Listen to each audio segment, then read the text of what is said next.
Hi, gang. Hope everybody is having a wonderful Tuesday night.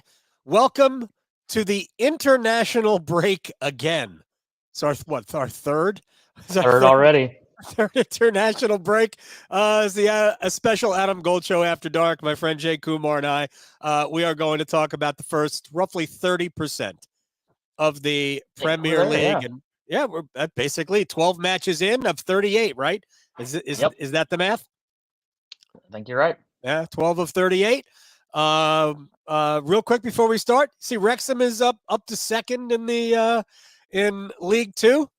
Yeah. Yeah. I mean, I think it's been fun. And then I'm keeping a close eye on the championship too. Ipswich Town Oh doing some yeah, work and have some uh have some old buddies from back in the day that are from Ipswich that are just like living and cool. dying by the Tractor Boys. So hopefully they can pull it out. Relocated to Cary and met them many moons ago at the old Cary Hibernian. But Very shout out to nice. Good Greg and spot, by the Gordo. way. Hopefully the Tractor Boys move on up. All right. The Tractor Well, you want Boys, to very good. dive into yeah? Well, I You do, want but to dive less into less. it? Hold on, real quick. Leicester's one, Ipswich two, Yep. Leeds three, and Mm-hmm. Southampton four. So we we could see three of our old friends pop back up, although Ipswich right now is in very good position to move up automatically. All right, yes. Let's get into it. I always direct this. Let you throw out the first topic of conversation for us tonight. I feel like we got to start where we left off last week, right? With Tottenham, I think they kind of fell back down to earth a little bit the last 2 weeks, and it's more a product of water finding its level, and I think they are. We'll see how they manage this next patch with their injuries, with the other pieces. But at the end of the day, when you start looking at their underlying metrics, they just aren't good enough at this point, and All right. maybe a little bit ran a little hot to start, and so we'll see how it manifests through the next few weeks. But I don't know. What are your thoughts of Tottenham so far? Did they did water find its level? Did they come back down to earth, or did they jump off the building themselves? Because to be perfectly honest, they should have gotten a point out of Chelsea. Chelsea was not inclined, even with the two-man advantage. Chelsea was not inclined to score unless Tottenham handed them opportunities, and that's all they did. Ange Postecoglou, well, we'll have a go, even if we're down to five men. Dude, take the point and go. Take the point and what that would mean, and go, and then basically in stoppage time with Wolves, you have them, and again pushing and pushing and pushing and playing a high line and being completely irresponsible. That not only did they not win the game, they lost the game. So Yeah. they basically pissed on 4 points.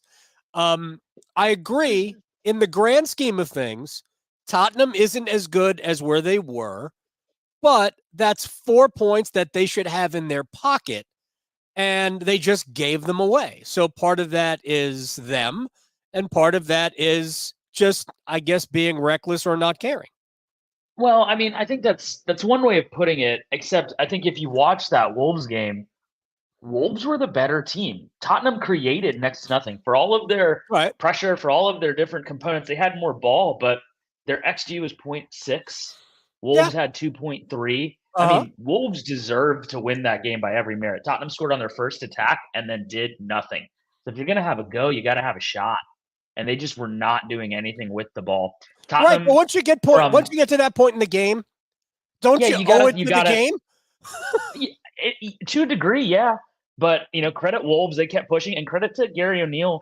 He made Yeah. positive substitutions, bringing on attackers, bringing on Mm-hmm. players that would force the issue. And we've said this time and time again throughout the season, and it keeps proving true. The teams that go for the game and go after the game tend to win the game. The teams that hang on or try to sit back don't. And the weird thing about Tottenham is both against Chelsea and in this game against Wolves, they didn't go for the game. They just played silly.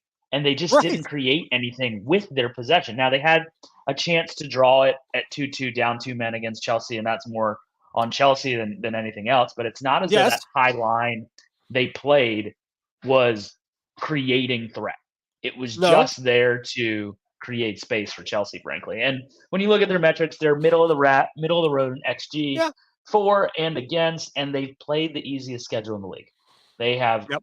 by far they are in last place in terms of strength of schedule table, and that's going to catch up to them if they keep doing what they're doing. And I don't see their current brand of football being sustainable once they start getting into the congestion of December, playing some road games, some more road games. I know they played Arsenal away, but beyond that, they really haven't played any of the big clubs away.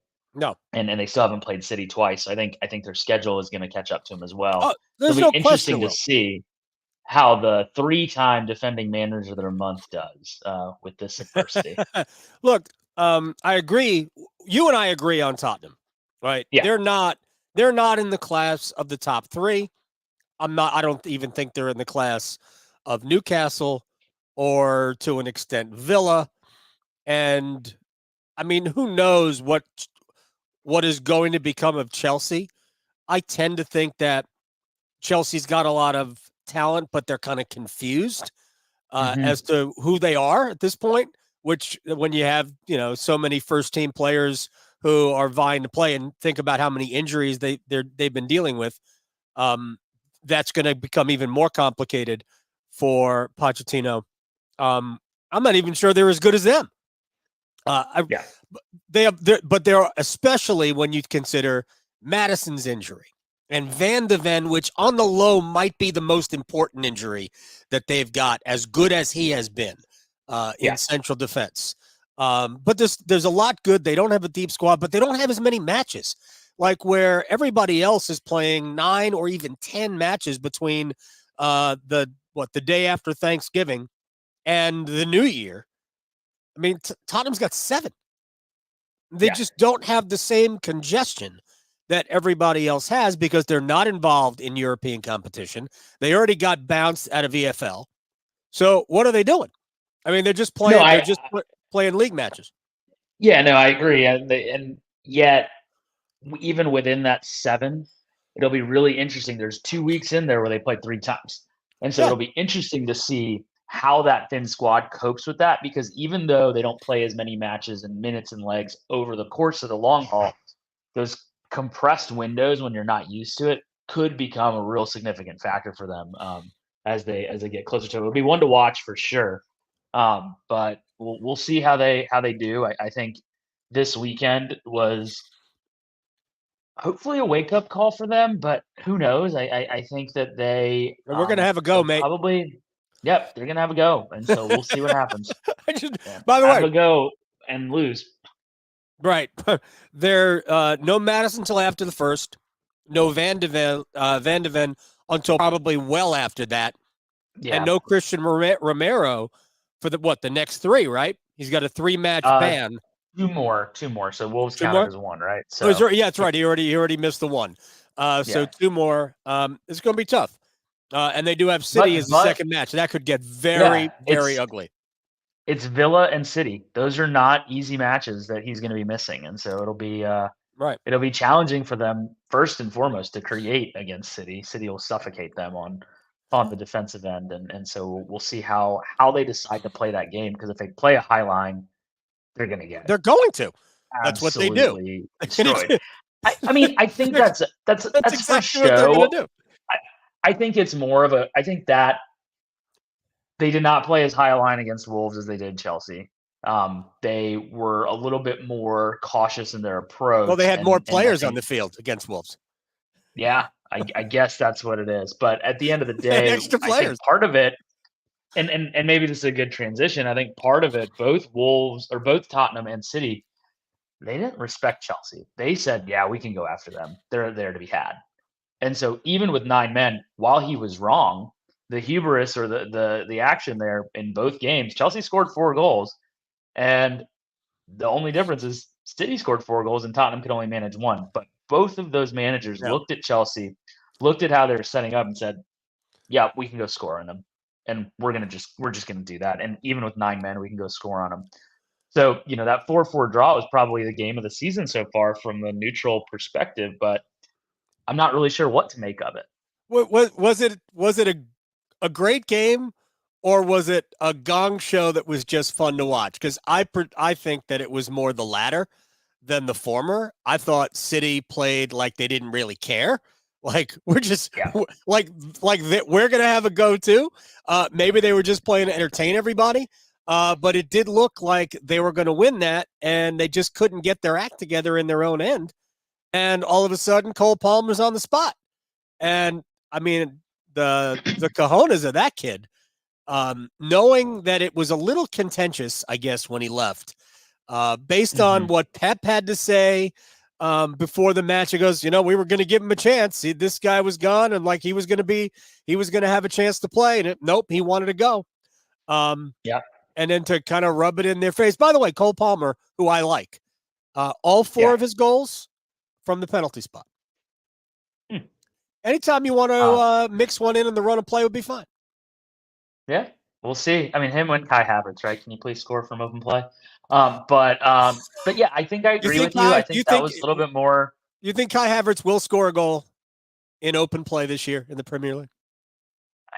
I do. I think he'll be all right. He is right now. I think the underlying all the data suggests he's the 10th or 11th best midfielder in the Premier League, which for $65 million isn't good enough, but it's still a very serviceable, adequate player who is doing a lot of the things we need. But we'll get to Arsenal in a minute. I want to because I'm going to ask you about that. Yeah, we'll talk about that for sure. But yeah, I think that was City being lazy. I think that was City realizing, back to the point, we can score when we need to. It's just they left it too late, and still almost got one at the end. They did. They could have had more to make it 5. Yeah. So yeah, I mean, credit to Chelsea. You got to take your chances, and I thought the player of that match for Chelsea is Raheem Sterling. He looked like he was playing with a point to prove. I know that Palmer will get the plaudits for getting that fourth goal, but it was really Sterling that stirred the pot and stirred the drink for them and was excellent in that game. And he's really been great looked lately, like Raheem Sterling, and he hasn't looked that way in a while. And so good to see that from him. And I think Chelsea will be okay. I think they'll sneak around and hover around those Europa League places. I don't think they're going to get quite up into the Champions League conversation, just because I think they've left too much work to do, and there are too many spots they've got to climb through between now and the end of the year. And so it requires a lot of different things going their way. But they are an interesting squad. And I think you said it really well, is they're confused in their identity. So if they can create some sort of pattern and some sort of structure to their play, I think they'll be okay. But as it currently stands, they're erratic, and I don't think they have a platform to build off of, mainly because I don't think they trust their goalkeeper or both of their center backs well enough to build from it. I mean, they're both good individually, Cole and Thiago Silva, but I just don't know if they're a good partnership. And they seem to be making too many mistakes as a team, both in the midfield and in goal, to really warrant a Champions League place. Colwell's been hurt. He's got to come back. Yeah. Sanchez isn't good enough. But if they can keep Reece James healthy, they got that. Mark Cucurella has actually played, I think, He's played well of late. But they're going to get Christopher Nkunku back, I guess, maybe within a month. And maybe they get Romeo Lavia back to give them another option in the midfield. Not that they need more options, but I do think there. Yeah, I mean, he literally has not played at all. Moises Caicedo has made some impact, but if you're talking about over £100 million signing, I mean, you have to be noticeable all the time. Like, what did Arsenal pay for Declan Rice?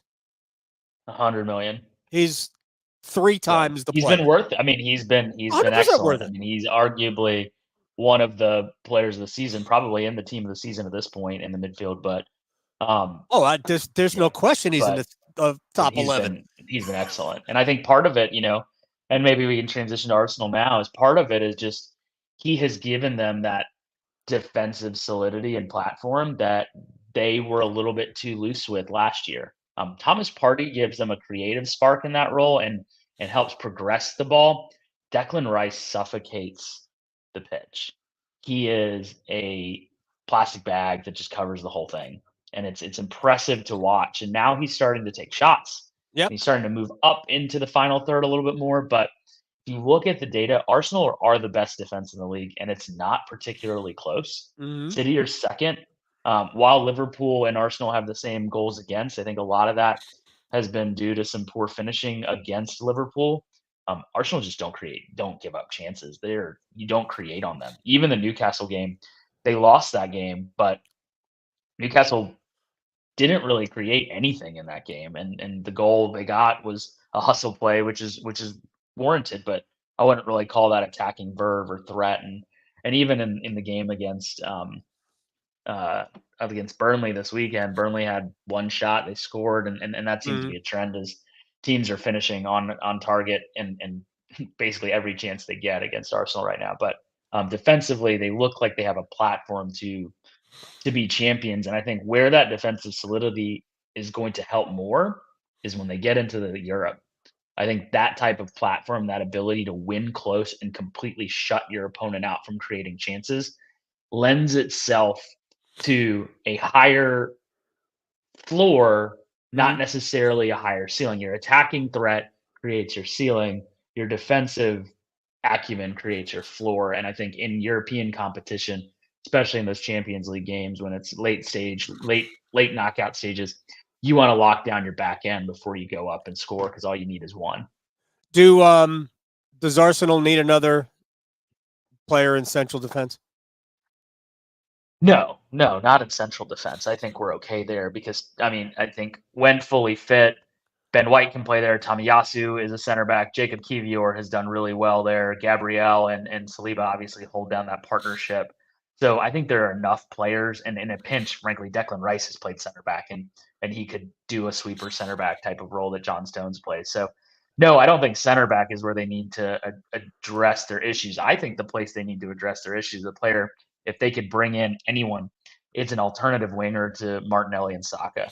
Trossard Okay. is great, but Trossard has proven he's a really good deputy for Gabriel Jesus, and he has Hmm. scored in his I love last two Trossard. games really, really, really, really good goals, really poachers goals, Eddie and Kedia goals, frankly. Right. That if I'm Eddie, I'm a little bit like looking over my shoulder some because he's come in and the big difference between Trossard and Eddie that I've seen is Trossard's play lets Saka and Martinelli into the game in a much more dynamic way, similar to when Jesus plays. And so, if I'm looking at Arsenal, I can throw Havertz up there in a pinch. I have Eddie. I've got Jesus.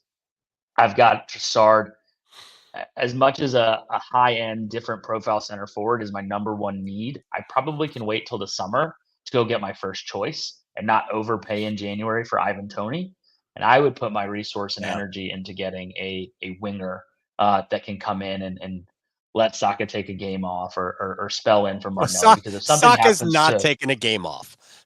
So fair enough, it's but not. if He's something not. happens to one of them, we Yeah. really don't have a true alternative if one of them can't go. And unfortunately, Emil Smith Rowe picked up an injury, and so Yeah. right on cue. And then Fabio Vieira, deserved red card for reckless play. Horrible timing for him because with all of the gaps, Yeah. this was an opportunity against three winnable games and teams that we will have all of the ball for him to make a case that he needs to be in that side and be the first sub off the bench. So he's going to miss that window.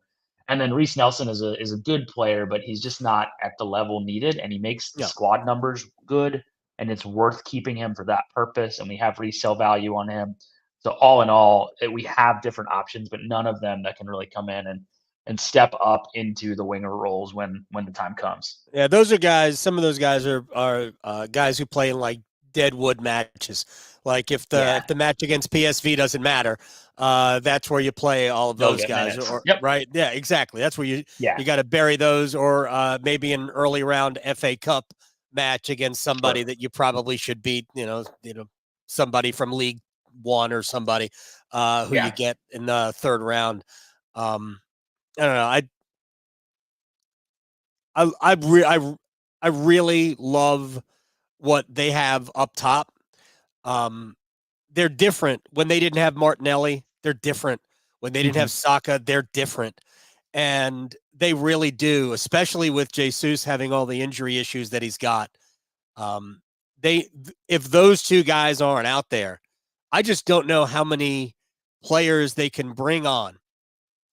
Whether you go out and get him, I don't think Tony is leaving. I think Tony, if I'm Brentford, knowing that Wissa and Bueno are going to be gone at AFCON, right? Yeah. You can't sell Tony. He's also not a player.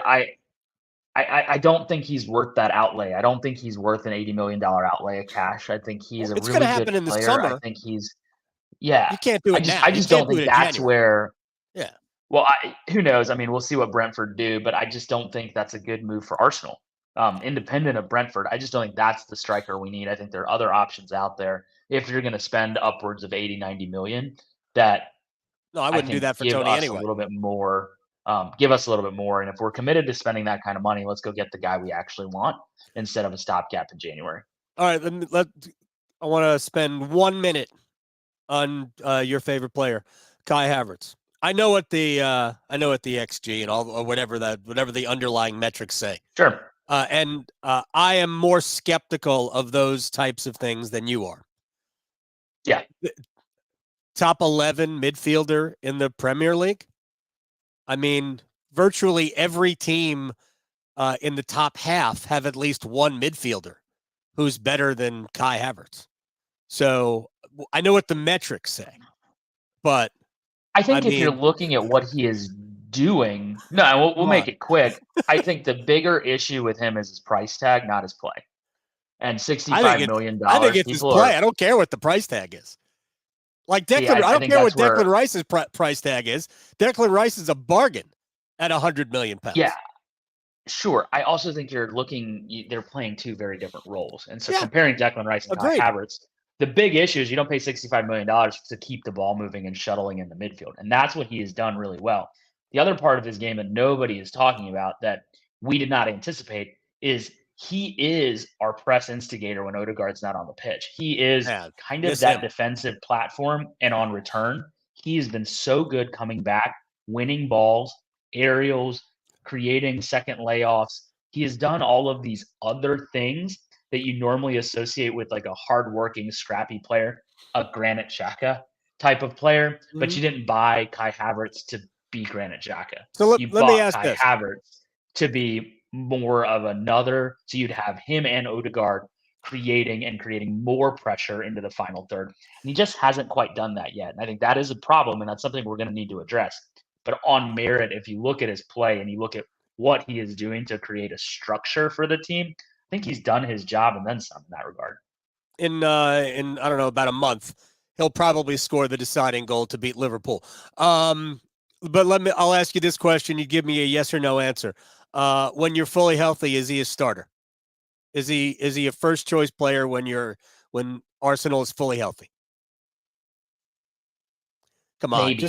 And the reason, no, I think he is. I think it's between him and Partey, depending on what role, but depending on the game. Because I think if you could play Rice, Odegaard, Partey, or you could play Odegaard, Rice, Havertz in some combination. And I think game state and the team we're playing would dictate. Would he be the first choice starter against City? No. But would he be the first choice starter against a European team in the Champions League semifinal, like a Bayern or something like that? Potentially, because of what he offers and what we're trying to do. And so I think kind of thinking through, I've heard a couple of folks in Arsenal world say this, but it's more of a horses for courses type of team this year as opposed to a bang on starting 11. Last year you could name this and everybody knew it and we'd play it. They played 6 games together, which is kind of wild to think about. That starting 11 that everybody knew played 6 games together. This year, you can name starting 11 and you probably have a good chance of getting like 8 of those guys on. They have options. You need options. Yeah. And so I think, is he one of our 11 best players? No, not right now. But would he start? Probably. It depending on the situation. I definitely think he's in the conversation there, along with, I think, Rice and Odegaard are first names on the team sheet, along with Saka, Jesus, and Martinelli when fit. Yeah. Saliba, Gabriel, White, and Ben White. I actually left like back, you have Tomiyasu better options. than I like Yeah. Tomiyasu Well, better than it Zinchenko. depends on kind of platforms. Zinchenko and Tomiyasu offer completely different profiles there. Raya's bang on there, and then you've got one Yeah. spot left, and it's between Partey and Havertz, and it kind of depends on the game. All right, let's move on to a couple of other things in maybe 5 remaining minutes. All right. The top 5 right now is City at 20 with 28, Liverpool and Arsenal with 27 apiece.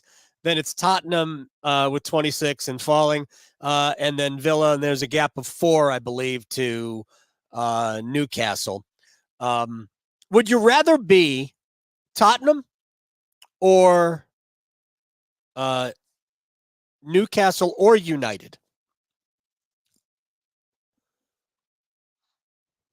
Golly, I mean, that's like none of them. I mean, Well, but two of them mean, are one of them is certainly going to finish in the top 5.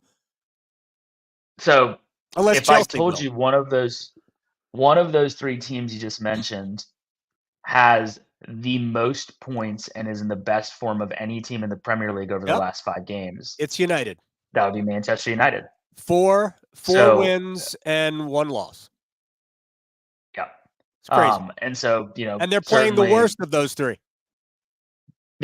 Yep, but they're getting the results, and so I think they're right there, and if they click, they're gonna be right in the conversation. Right now, if you had to put me on the spot and make me pick one of those 3 teams, I'm taking Tottenham because they're the team in the top 4.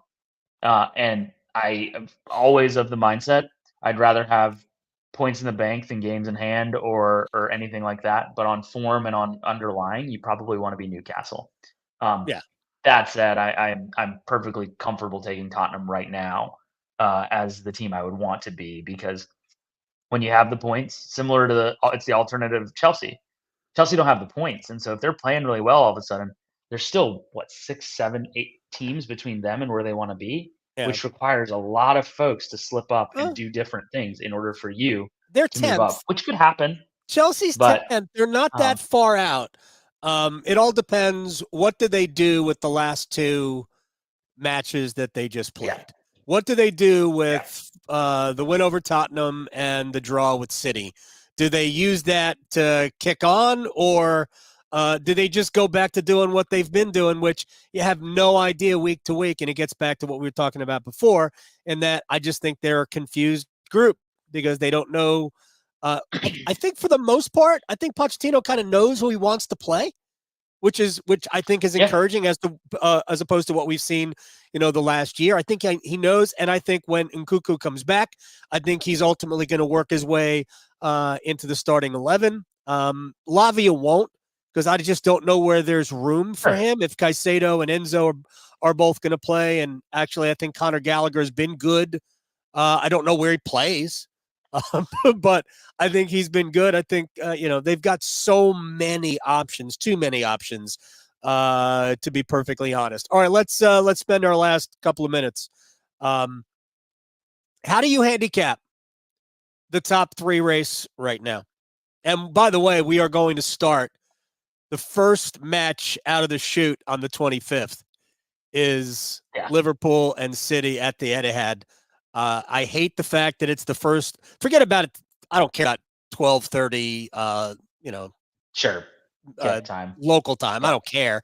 But first week out of the international break is the wrong time to be playing that match if you're the Premier League. It's too important of a game, and you don't have enough time to train, and so it's unfortunate. You're asking for that match to be a gong show. It's going to be maybe that's what they want. They want that the kind of who knows, devil may care, but it'll be a good week. I mean, you got Newcastle, Chelsea, Tottenham, Villa.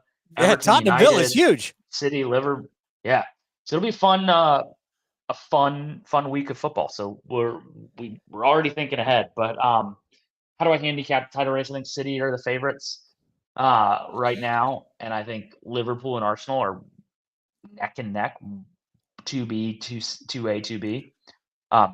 Did they both blow it though? No. And I know what you're saying. Kevin De Bruyne missed the first 4 months of the season. Yeah, but he's not going to come back and start firing on day one. It's just not how it works. And so I Right. hear you, but it's not as though City have looked invincible either.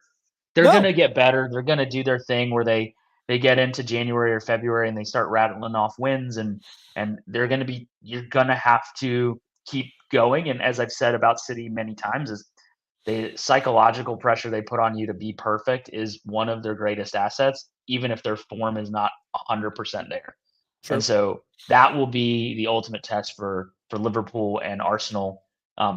Liverpool have done it, albeit in a COVID season. Arsenal have not, but they have the muscle memory of being in that But race Did last you year. just throw shade on So we'll Liverpool's? see.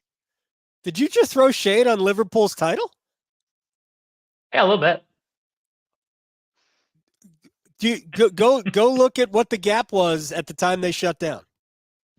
No, they were the best team in the league that They year. were- There's no doubt they had about a it. But it's always gigantic fun lead. to They had a gigantic lead when it's they always shut fun down. to Just so you poke know, that bear. I pay attention, even though I wasn't into it then.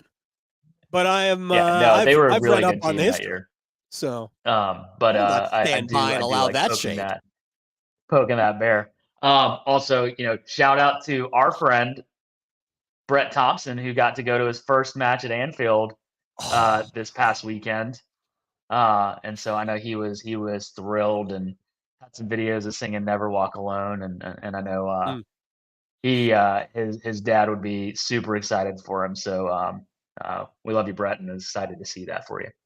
Good for him, man. That is absolutely Yeah. awesome. That's a place I would love to go. But I would love to see. It's not just that. It's still relatively new for me. Basically, this is the third season that I have become like a legit fan where I watch all of it. It's not I don't watch just Liverpool. As a matter of fact, there are times or I don't want to. I mean, honestly, the Luton match was a chore because I could see what was happening. I actually didn't think they would score. And I was sort of watching when Luton went ahead, and I flipped it off, figuring that it was. And honestly, we said this last week. I think it would have been better for everybody involved had Luton just taken all 3 points, even though Liverpool should have won that match easily in the first half. Would have been much better for everybody because it didn't do Luton any good just to get one out of it. I said that to you last year when Liverpool and Arsenal drew late in the season. I'm like, man, what a waste. What a waste for everybody. Like, take all 3 or let Liverpool take all 3. But, man, those draws don't do anybody any good unless you're really on the margins. But I can watch – to watch a match at Luton is just incredible. It's just – it would be cool. Part of me would like to go to see stuff like that. I would like to go to St. James Park and experience that kind of madness. But one of my favorite memories with my dad was we went to a West Ham Sunderland game at the old Bowling Ground, where they played before they moved to the Olympic Stadium. West Ham did, right? And we walked up to the gate like a couple days before the match, and we're just like, we're in town. Do you have any tickets? And she was like, let me see what I got. You're in luck. 2 season ticket holders go, and so their tickets are available. I'll give those to you, and you just pay for them. Got the tickets. They were 5 rows up on the midline behind the 2 dugouts. Are you kidding? Next to me is a kid, maybe 8, 7. Right. His dad and his dad. Right. And they're 3 generations of West Ham fans talking.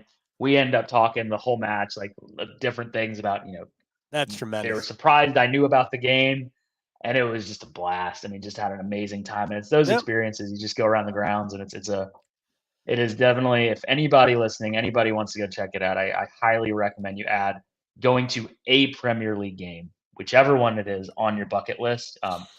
You will not regret it. I guarantee it. I just want to see the state. I want to experience the stadiums. I want to experience just the whole thing. So I don't have a bucket list, but that's it.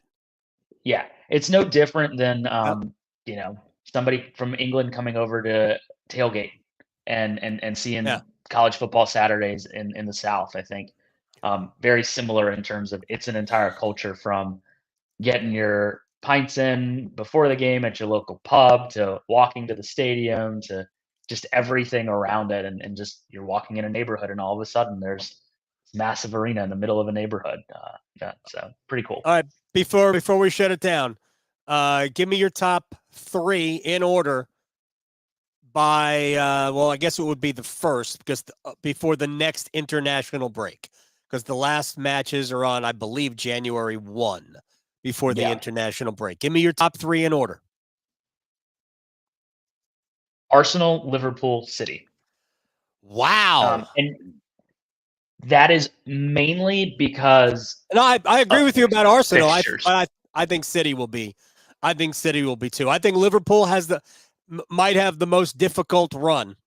When you count everybody here, they've got City right out. Arsenal, although it's at Anfield, they also have, I think it's United as well, and they close out with Newcastle. And the Magpies are going to be absolutely fuming that they blew that match. Oh yeah, so tough run. No, I think it's going to be as close as it is right now, though. I think it'll be 1 game between the 2-3 points between all 3. So even if City are in third, a result will put them in first, kind of situation. So, but I think at the end of the year we'll see Arsenal, Liverpool, City in that order, all neck and neck. Potentially, you could flip flop City and Liverpool just if it's goal differential or something like that. But I think that's how I see it. Will Tottenham be top 5?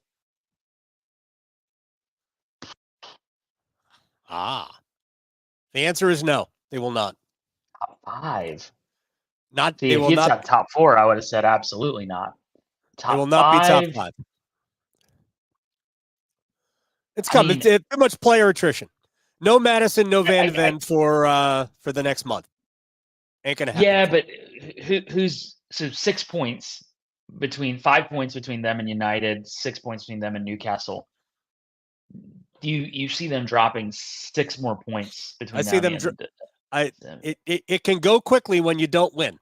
It can. I tend to agree with you, but I'm not quite willing to pull the trigger on top 5. Yeah, that was my. I hope you're right. I hope. I of course hope you're right. Of course you do. All right. So, but yeah, I think it'll be right there. I think Villa, Tottenham, United, Newcastle. That'll be a fun little battle over the next few weeks, especially if United can find some semblance of a form. I don't want them to. I enjoy United as a train wreck almost as much as I enjoy Chelsea as a train wreck. I actually like Tottenham. I just don't think they have a deep enough team, and those 2 misses are absolutely enormous. And what? Richarlison had surgery on his pubic bone. Okay. Yep. With that said, that's Jay. I'm Adam. This has been fun, and we got to make predictions maybe next week, or we just waltz through Thanksgiving, and we'll talk to you then. Teaser. World Cup final this weekend. Cricket World Cup final. The final is this week? Oh, that's right. It's just semis. It's just semis and the championship match. All right. Yep. So India, we'll have India rolls. You can't we possibly hold see. down Rohit Sharma. Yeah.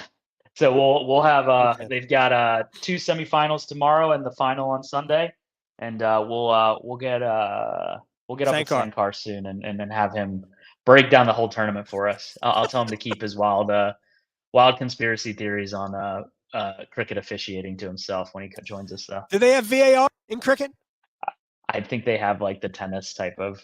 They do have some sort of replay. I'm not really sure how it fully works. So Anthony Taylor, has he been relegated to cricket championship? Has he been bounced? Right, and then back the exact next week, right? It's unbelievable. So we'll see. All right, man. That's I'll Jay. show you one last thing. India played the Netherlands to wrap up group play. Right. To go perfect 10-0 in group play. 410 to 250. Jeez. How'd they give up 250? That's embarrassing. Yeah, That's embarrassing. Would they empty the bench? Yeah. Come on. So 410's impressive though. Yeah. All right, bro. We'll do it again. All right. Have a good one. See you, everybody. Take care.